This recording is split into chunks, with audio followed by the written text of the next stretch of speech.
The best iPhone you should buy in 2023 is already here. It's the iPhone 13. It came out in September of 2021 and has been my daily driver ever since. It's been my camera, my music player, my map, my gaming rig. So in this long-term review, I'll tell you what makes it so damn good in 2023. What can the iPhone 13 offer in 2023? First, the camera. Everyone needs cameras, and this bad boy has 3 of them, 2 on the back and 1 on the front. The front-facing camera is quite good. It's a 12 megapixel camera with f2.2 aperture. It has deep fusion and smart HDR4 in it. From my experience, I can say that the photos it makes are very good, despite lacking sometimes dynamic range, especially in harsh lighting conditions. As for the main camera system, it's great. It's not as good as the camera on 14 Pro, but it's not far from it. In 1 year, algorithms haven't gotten that far, so the photos you get from the iPhone 13 are still amazing. The main 12 megapixel camera, thanks to algorithms, produces fantastic pictures in well-lit environments. The photos are detailed, perfectly colored and, frankly speaking, perfectly balanced. This camera can struggle with people though. The faces tend to look flat and evenly lit. It's not a biggie for me, but it's a common problem for iPhones. Even the latest 14 Pro does it. As for the low-light shots, see for yourself. I can't say that the quality is amazing, but it's very good. Sometimes the phone tends to make images green, but most of the time you get good shots. The ultra-wide camera is also 12 megapixel, and it isn't as good as the main one. It has a wider aperture, which does affect the image quality. In well-lit scenes everything is great, the algorithms do their magic, but in low light it struggles. Yet you still can get some decent shots. It will be more than enough for the majority of people. The iPhone 13 is not only good at photos, but also at videos. All cameras can shoot 4K at 60 frames per second and cinematic videos at 1080p. I don't have a ton of videos to show you, but from these few examples you can see that videos are very much okay. The stabilization, the dynamic range, the colors, everything is top-notch. By the way, this video is shot on the iPhone 13 in cinematic mode. I won't even talk about the design and ergonomics. It's too subjective. I have pretty large hands, and this brick fits them almost perfectly.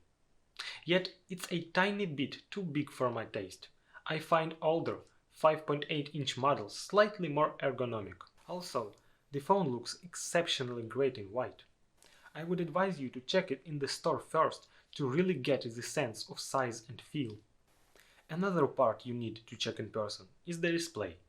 It's a 6.1-inch Super Retina XDR display at 60 Hz refresh rate, so don't expect buttery smooth animations like on 14 Pro.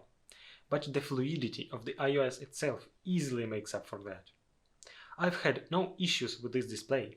It's big, colorful and very bright, going up to 800 nits, which is plenty in every scenario. I would say that it is one of the best displays I've seen so far and an absolute joy to consume content on.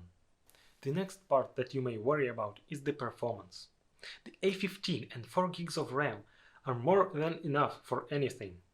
System animations are smooth, apps launch super fast, and the games run perfectly. No matter what you're playing, a demanding title like Call of Duty or a simple time killer, everything runs super well at the highest settings, and the phone doesn't get too hot while gaming, despite what other reviewers say. But battery life is probably the best part about this phone. It just lives forever.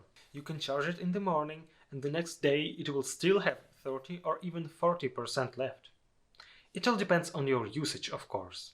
I am not a heavy user most of the time, so in my case this phone can last almost 2 days on a single charge. Every day I do some light social media, watch a few videos, play a few games and listen to some music.